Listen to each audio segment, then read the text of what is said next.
जो आज की सबसे बड़ी खबर निकल कर आ रही है, उसको सुनने के बाद पाकिस्तान और चाइना को तो सदमा लगने ही वाला है, लेकिन अमेरिका, ब्रिटेन और फ्रांस जैसे कई वेस्टर्न देशों के भी कान खड़े हो जाएंगे।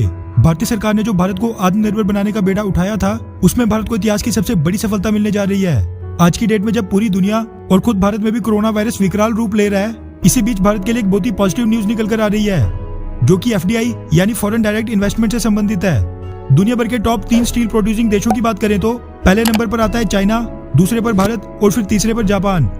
अगर आप ये सोचकर खुश हो रहे होंगे कि भारत बस चाइना के पीछे दूसरी पोजीशन पर है, तो जरा ठहर जाओ, क्योंकि क्वांटिटी के मामले में चाइना भारत से 10 गुना ज्यादा स्टील प्रोड्यूस करता है। वहीं स्टील प्रोडक्शन के मामले में दूसरे स्थान पर होने के बावजूद भारत को आज भी अपनी इंडस्ट्रियल नीड्स के लिए दूसरे देशों से स्टील इंपोर्ट करना पड़ता है। आंकड़ों को देखा जाए तो स्टील इंपोर्टर्स की लिस्ट में भारत आज भी 5वें स्थान पर है। तो वहीं चाइना की बात करें तो चाइना दुनिया भर में इस्तेमाल होने वाला 53% यानी 53% स्टील अकेले प्रोड्यूस करता है। अब स्टील क्योंकि बिल्डिंग और कंस्ट्रक्शन इंडस्ट्री से लेकर टूल एंड मशीनरी लगभग हर एक फील्ड में इस्तेमाल होता है, जिसकी वजह से इसकी डिमांड हर साल लगातार बढ़ते जा रही है। ऐसे में किसी भी देश के लिए स्टील का महत्व बहुत ही ज्यादा इंपॉर्टेंट हो जाता है। और अगर बात भारत की करें, जो कि चाइना के बाद दुनिया का अगला मैन्युफैक्चरिंग हब बनने के लिए दिन रात मेहनत कर रहा है, तो ये और भी ज्यादा महत्वपूर्ण हो जाता है।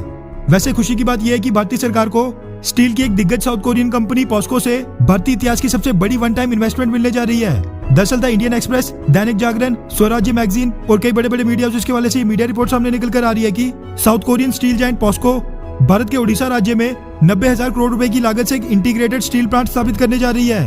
90,000 करोड़ रुपए, जो कि $12 बिलियन के आसपास होते हैं, ये भारतीय इतिहास में अब तक की सबसे बड़ी one time foreign direct investment होने वाली है। इस खबर की पुष्टि खुद भारत में साउथ कोरिया के एम्बेसडर शिन बोंगकिल ने की है और कोरियन स्टील जायंट पॉस्को के इतने बड़े निवेश के बारे में बताया है। इंडियन चैम्बर ऑफ कॉमर्स और industrial promotion and investment corporation of Odisha ने साउथ कोरिया के साथ मिलकर एक वर्चुअल राउंड टेबल समिट किया, जिसमें साउथ कोरियन एम्बेसडर बोंगकिल ने बताया कि बीते पिछले 1 साल में कोरियन कंपनियों ने भारत में कुल $17 मिलियन तक का निवेश किया, जो कि उससे पिछले साल $21 मिलियन था। उन्होंने कहा कि साउथ कोरियन कंपनियां रिन्यूएबल एनर्जी, वाटर ट्रीटमेंट और स्मार्ट सिटी प्रोजेक्ट्स में भी भारत के साथ मिलकर काम करने में इच्छुक हैं। इसी के साथ और भी कई बातों का ऐलान हुआ, लेकिन प्रोग्राम की मेन हाईलाइट पॉस्को कंपनी का $12 बिलियन का भारी भरकम निवेश ही था। रिपोर्ट्स के मुताबिक पॉस्को कंपनी साल 2017 में भी इसी तरह का स्टील प्लांट ओडिशा में स्थापित करने के लिए सरकार से बातचीत कर रही थी, लेकिन उस समय ओडिशा स्टेट गवर्नमेंट की तरफ से कुछ एश्योरेंस न मिलने की वजह से पॉस्को कंपनी ने उस समय यह प्लान ड्रॉप कर दिया था। लेकिन अब भारत की केंद्र सरकार के दखल देने के बाद पॉस्को कंपनी और ओडिशा स्टेट गवर्नमेंट के बीच सभी मतभेद दूर हो गए हैं, जिसके बाद अब भारतीय स्टील इंडस्ट्री का कायापलट होने जा रहा है।